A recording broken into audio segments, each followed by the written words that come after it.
Assalamualaikum warahmatullahi wabarakatuh. Kami dari kelompok 4 akan membahas tentang komponen pengembangan kurikulum. Selamat menyaksikan. A few moments later.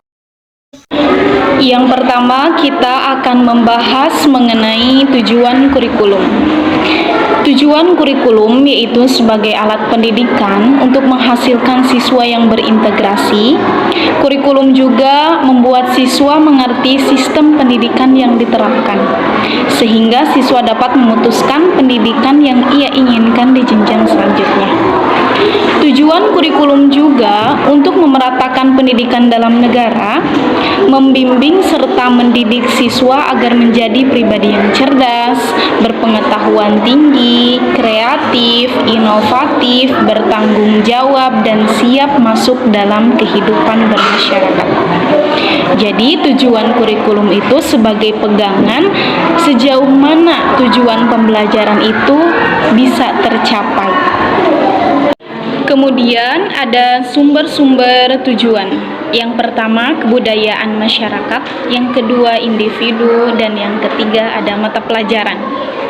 Kebudayaan masyarakat ini berfungsi sebagai pendidikan yang dapat dipandang sebagai pengawet dan penerus kebudayaan agar anak bisa menjadi anggota masyarakat yang sesuai dengan pandangan hidup dan falsafah bangsa dan negara.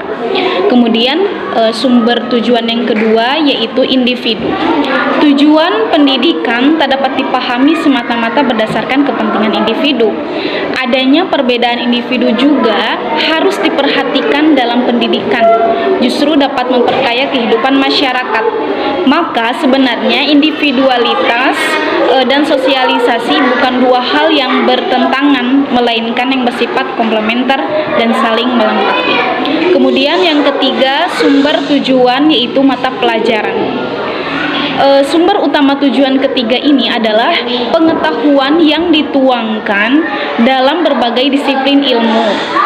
Anak dikirim ke sekolah oleh orang tuanya agar anak itu belajar tentang ilmu. Mengumpulkan sebanyak-banyaknya pengetahuan, aspek inilah dapat membawa anak kepada tingkat pendidikan yang setinggi-tingginya. Bahasan organisasi. Organisasi atau desain kurikulum adalah dimaksud untuk memudahkan anak dalam belajar. Dalam organisasi dicoba diwujudkan apa yang diketahui tentang teori, konsep, pandangan tentang pendidikan, perkembangan anak, dan kebutuhan masyarakat. Kurikulum itu menentukan apa yang akan dipelajari, kapan waktu yang tepat untuk mempelajari, keseimbangan bahan pelajaran, dan keseimbangan antara aspek-aspek pendidikan yang akan disampaikan. Terdapat dua jenis organisasi kurikulum. Yang pertama, kurikulum berdasarkan mata pelajaran, dan yang kedua, kurikulum terpadu. Kita bahas terlebih dahulu kurikulum berdasarkan mata pelajaran. Kurikulum berdasarkan mata pelajaran bertujuan agar generasi muda mengenal hasil kebudayaan dan pengetahuan umat manusia. Pertama, kita bahas terlebih dahulu kurikulum berdasarkan mata pelajaran. Kurikulum berdasarkan mata pelajaran bertujuan agar generasi muda mengenal hasil kebudayaan dan pengetahuan umat manusia yang telah dikumpulkan sejak berabad-abad, agar mereka tak perlu mencari dan menemukan kembali apa yang telah diperoleh generasi-generasi terdahulu. Dengan demikian, mereka lebih mudah dan lebih cepat membekali diri mereka untuk menghadapi masalah dalam hidupnya. Selanjutnya, jenis yang kedua, kurikulum terpadu. Membuka kesempatan yang lebih besar untuk mengadakan kerja kelompok, memanfaatkan masyarakat dan lingkungan sekitar untuk sebagai sumber belajar, serta memperhatikan perbedaan individual, melibatkan para siswa dalam perencanaan pelajaran.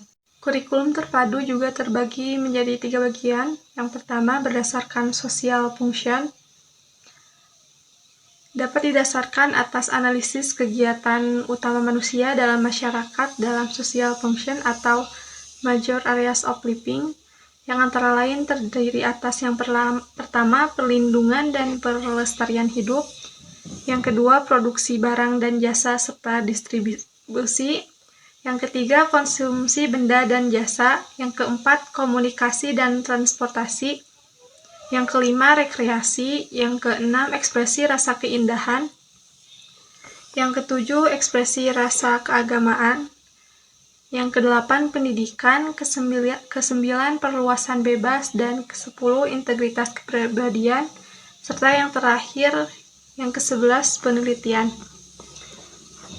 Selanjutnya, kurikulum terpadu berdasarkan masalah-masalah, minat, dan kebutuhan pemuda.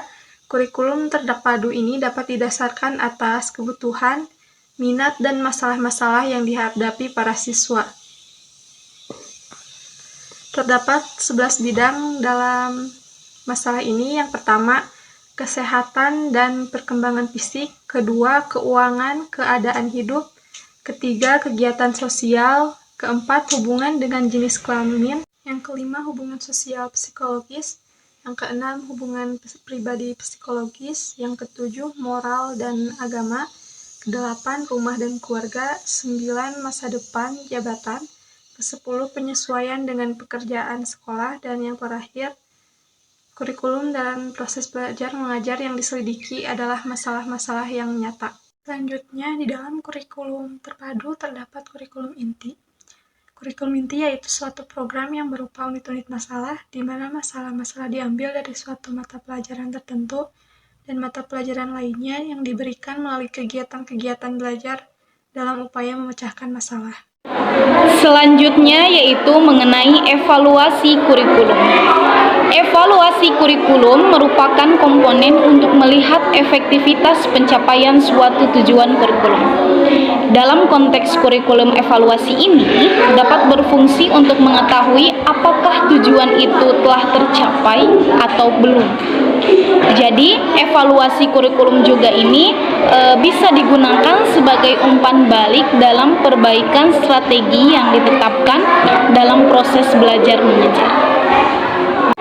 Kemudian jenis evaluasi itu terbagi menjadi dua. Yang pertama ada tes, yang kedua ada non-tes. Dalam jenis tes ini biasanya digunakan oleh guru untuk mengukur kemampuan siswa dalam aspek kognitif atau pengetahuan. Jadi guru mengukur sejauh mana pemahaman siswa mengenai pembelajaran yang telah disampaikan oleh guru. Jenis tes ini biasanya berbentuk tes tulis dan juga tes lisan. Kemudian jenis yang kedua dalam evaluasi itu yaitu non-tes. Non-tes ini merupakan alat evaluasi yang biasanya digunakan untuk aspek tingkah laku, termasuk sikap, minat bakat, dan motivasi siswa. Jadi jenis non-tes ini biasanya mengukur dalam aspek psikomotorik dan aspek afektif. Dalam jenis non-tes ini ada beberapa poin yang terdapat dalam non-tes ini. Yang pertama ada observasi, yang kedua ada wawancara, yang ketiga ada studi kasus, dan yang terakhir ada skala penilaian. Dalam observasi ini merupakan penilaian dengan cara mengamati tingkah laku siswa dalam situasi tertentu. Kemudian yang kedua ada wawancara. Wawancara ini merupakan suatu komunikasi langsung antara pewawancara atau guru dengan yang diwawancarai atau siswa. Kemudian yang ketiga ada studi kasus. Studi kasus ini dilaksanakan untuk mempelajari individu dalam periode tertentu secara terus-menerus. Kemudian yang terakhir ada skala penilaian.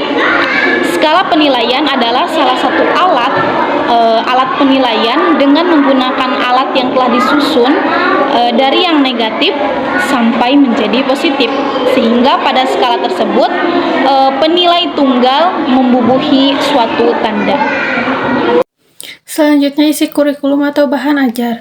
Untuk menentukan bahan pelajaran dalam pengetahuan kurikulum, pada hakikatnya ada 3 sumber, yaitu yang pertama, masyarakat dan kebudayaannya, yang kedua, anak dengan minat serta kebutuhannya, Yang ketiga, pengetahuan yang telah dikumpulkan oleh umat manusia sebagai hasil pengalamannya dan telah disusun secara sistematis oleh para ilmuwan dalam sebuah disiplin ilmu. Ketiga sumber itu harus digunakan dalam proporsi yang seimbang, namun selalu ada kemungkinan bahwa salah satu sumber lebih diutamakan, bergantung pada tujuan pendidikan yang ingin dicapai. Salah satu hal yang paling pelik sejak dulu ialah keseimbangan antara kepentingan masyarakat atau negara dan kepentingan individu. Mengutamakan yang satu dapat mengurangi kesejahteraan yang satu lagi. Yang pertama, masyarakat. Fungsi sekolah erat hubungannya dengan kebutuhan masyarakat. Sekolah sejak mulanya didirikan oleh masyarakat untuk kepentingan masyarakat demi kelanjutan hidup, perkembangan dan kebahagiaan masyarakat. Karena itu diusahakan kurikulum relevan dengan kebutuhan masyarakat. Relevansi juga merupakan salah satu patokan penting dalam pengembangan kurikulum. Tiap pendidik yang mencampuri persekolahan akan mempunyai pandangan masing-masing apa yang harus diajarkan agar anak-anak yang dididik akan menjadi manusia yang berguna dalam masyarakatnya. 2. Kurikulum dan kebudayaan. Umumnya dikatakan bahwa kurikulum harus relevan dengan kebudayaan masyarakat tempat pendidikan itu berlangsung, bahwa isi kurikulum ditentukan berdasarkan analisis kebudayaan masyarakat. Walaupun pada umumnya dasar penentuan kurikulum itu mudah diterima, masalahnya menjadi kompleks bila ditinjau lebih lanjut. Kebudayaan mempunyai tafsiran yang bermacam-macam. Sukar diberikan satu rumusan yang dapat diterima oleh semua. Kebudayaan dapat ditafsirkan sebagai segala aspek cara hidup masyarakat tertentu, dapat juga dipandang sebagai hasil terbaik masyarakat berupa kesusastraan dan kesenian. Tiap masyarakat mempunyai kebudayaan tersendiri menurut kebangsaan, kesukuan, adat istiadat, agama, dan sejarah perkembangan masing-masing. 3. Kurikulum dan pengetahuan. Kemampuan manusia untuk mencari dan memperoleh pengetahuan sungguh mengagumkan. Aliran rasionalisme beranggapan bahwa pengetahuan yang benar hanya dapat diperoleh berkat intelek, pikiran, atau rasio. Pengetahuan yang benar hanya dapat dikenal melalui rasio atau intelek murni. Untuk mencapai pengetahuan, kita harus mentransenden atau melampaui kondisi kita sebagai manusia. Sebaliknya, aliran empirisme yang merupakan reaksi terhadap mistisme rasionalisme berpendirian bahwa pengetahuan hanya diperoleh melalui alat dirinya. Pengetahuan ini tidak bersifat mutlak, akan tetapi tentatif atau sementara. Karena itu dapat senantiasa berubah, diperbaiki atau dikembangkan. Yang keempat, seleksi bahan pelajaran. Memilih bahan yang akan diajarkan merupakan suatu hal yang sulit. Kesulitannya ialah menentukan kriteria yang dapat disetujui bersama. Kesulitan lain adalah eksplosif pengetahuan yang berlangsung dalam tempo yang kian hari kian cepat. Selanjutnya, materi atau pengalaman belajar. Pengalaman belajar merupakan serangkaian proses dan peristiwa yang dialami oleh setiap individu, khususnya siswa dalam ruang lingkup tertentu atau ruangan kelas, sesuai dengan metode ataupun strategi pembelajaran yang diberikan oleh masing-masing pendidik. Di sini ada menurut Taylor berpendapat bahwa yang pertama, pengalaman belajar mengacu kepada interaksi pembelajar dengan kondisi eksternalnya, bukan konten pelajaran. Yang kedua, pengalaman belajar mengacu kepada belajar melalui perilaku aktif siswa. Yang ketiga, belajar akan dimiliki oleh siswa setelah dia mengikuti kegiatan belajar mengajar tertentu. Yang keempat, pengalaman belajar itu merupakan hasil yang diperoleh siswa. Dan yang terakhir, adanya berbagai upaya yang dilakukan oleh guru dalam usahanya untuk membimbing siswa agar memiliki pengalaman belajar tertentu.